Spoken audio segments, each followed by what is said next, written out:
आज हम लोग प्रश्नावली 1.3 का क्वेश्चन नंबर 2 हल करेंगे। क्वेश्चन नंबर 2 में कहा गया है कि सिद्ध कीजिए कि 3 + 2√5 एक अपरिमेय संख्या है। हम लोग को क्या सिद्ध करना है? अपरिमेय संख्या सिद्ध करना है।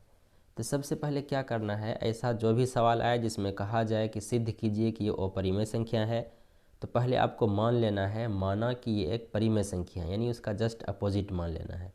तो सबसे पहले करना है, माना कि 3 + 2√5 एक परिमेय संख्या है। क्या मान लेना है? माना कि 3 + 2√5 एक परिमेय संख्या है।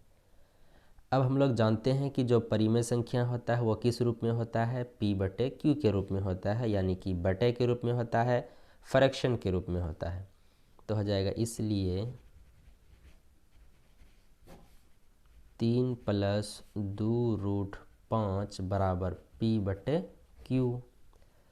अब परिमेय संख्या का क्या नियम होता है? जो भी परिमेय संख्या होता है उसमें q क्या होना चाहिए? 0 के बराबर नहीं होना चाहिए। और p और q क्या होना चाहिए? एक पूर्णांक होना चाहिए। p और q एक पूर्णांक है। और यहाँ पे जो है p और q का HCF कितना होना चाहिए? वो 1 होना चाहिए। यानी कि जो परिमेय संख्या होता है उसमें जो p और q होता है, जो बट्टे के रूप में होता है, उसका HCF हमेशा 1 होना चाहिए। और हम लोग जानते हैं कि जिस दो संख्याओं का HCF 1 होता है वो कहलाता है सहअभाज्य संख्या। सहअभाज्य संख्या कहने का मतलब p/q जो है ये क्या होना चाहिए? एक सहअभाज्य संख्या होना चाहिए। यानी p और q क्या है? यहाँ पे एक सहअभाज्य संख्या है, यानी इसका HCF 1 है। अब क्या हो जाएगा? 3 + 2√5 बराबर p/q। अब क्या करना है? 2√5 बराबर p/q माइनस क्या हो जाएगा? 3। इधर से 3 गया प्लस का तो माइनस हो गया। अब आपको क्या करना है? 2√5 बराबर p/q माइनस 3 बटे नहीं कुछ है तो 1 कर दिए। ठीक है, उसके बाद अब देखते हैं 2√5 बराबर q हो जाएगा और यहाँ पे हो जाएगा p - 3q। अब आपको क्या करना है? √5 को लेना है। √5 बराबर p - 3q बाय नीचे क्या हो जाएगा? 2q हो जाएगा। ये 2 इधर आ गया। अब यहाँ पे देखना है, चूँकि p और q पूर्णांक है इसलिए ये एक क्या हो जाएगा? परिमेय संख्या हो जाएगा। क्योंकि आप देख सकते हो p और q क्या है? पूर्णांक है, इंटीजर है, और इसके साथ साथ बट्टे के रूप में भी है। पूर्णांक होना चाहिए। यहाँ पे आप देख सकते हो p q को क्या होना चाहिए? पूर्णांक में होना चाहिए और बट्टे के रूप में होना चाहिए। तो यहाँ पे आप देख सकते हो, यहाँ पे जो आया है p - 3q बाय 2q जो आया है ये क्या है? एक परिमेय संख्या है। क्यों है? क्योंकि यहाँ पे p और q एक पूर्णांक है।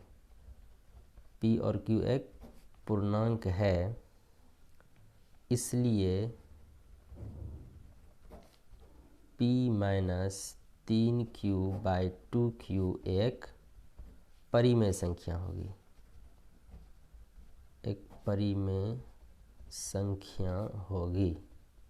ठीक है, अब देखिए, अब ये अगर परिमेय संख्या है इसलिए जो है, इसलिए √5 भी एक परिमेय संख्या होगी। क्योंकि जब इधर का परिमेय संख्या है इधर भी क्या हो जाएगा? परिमेय संख्या, क्योंकि बराबर का साइन लगा है। परंतु हम जानते हैं कि पीछे हम लोगों ने क्या प्रूफ किया है कि √5 एक अपरिमेय संख्या है। √5 एक अपरिमेय संख्या है। अब ये भी एक रूल याद रखना है, कभी भी अपरिमेय संख्या परिमेय संख्या के बराबर नहीं हो सकती है। यानी कि √5 does not equal to p - 3q by 2q। अब यहाँ पीछे हम लोगों ने क्या प्रूफ किया है? √5 एक अपरिमेय संख्या है और अपरिमेय संख्या कभी भी परिमेय संख्या के बराबर नहीं होती है।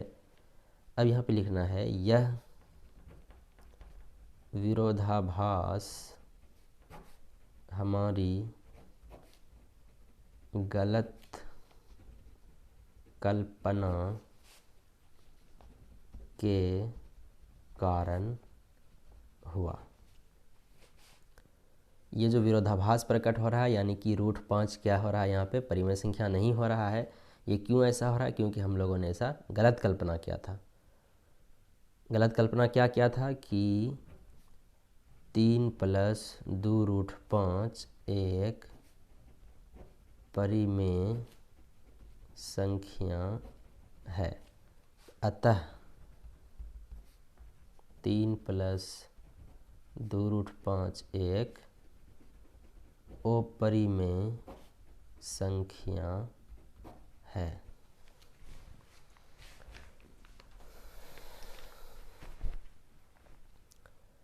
फिर से आप इसको एक बार समझ सकते हो।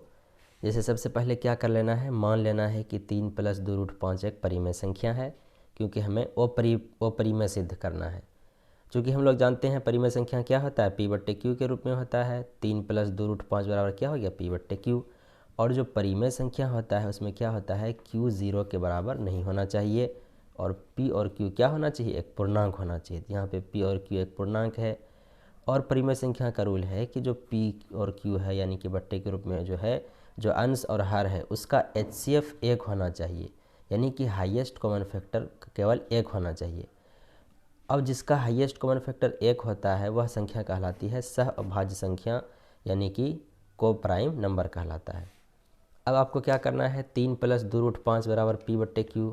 तो 2√5 को इधर कर लिए तो P/Q माइनस क्या हो जाएगा, 3। तो 2√5 बराबर P/Q माइनस 3/1। भिन्न का घटा कर दिए, 2√5 बराबर P माइनस 3Q/Q। अब क्या करना है, √5 को भी खींच लेना है, तो हो जाएगा P माइनस 3Q/2Q। अब यहाँ पे आप देख सकते हो कि P और Q क्या है, एक पूर्णांक है, एक इंटीजर है। जब P और Q एक पूर्णांक है तो इसलिए P माइनस 3Q/2Q भी क्या हो जाएगा, एक पूर्णांक हो जाएगा, क्योंकि पूर्णांक संख्या को गुना करने पे एक पूर्णांक संख्या ही प्राप्त होता है। पूर्णांक संख्या में पूर्णांक संख्या घटाने से भी पूर्णांक संख्या ही प्राप्त होता है। अब यहाँ पे क्या है, ये एक परिमेय संख्या है, ठीक है। परिमेय संख्या क्यों होगी, क्योंकि P और Q क्या है, एक पूर्णांक संख्या है, इसलिए √5 भी एक परिमेय संख्या होगी। अब यहाँ पे लगता है कि √5 एक परिमेय संख्या कैसे हो गया, परिमेय संख्या इसलिए हो गया क्योंकि यहाँ पे बराबर का साइन है। जब इधर परिमेय है तो इधर भी क्या होना चाहिए, परिमेय संख्या होना चाहिए। परंतु हम जानते हैं कि √5 एक अपरिमेय संख्या है, इससे पहले हम लोगों ने प्रूफ किया है, यानी कि अपरिमेय संख्या कभी भी परिमेय संख्या के बराबर नहीं होती है, ठीक है।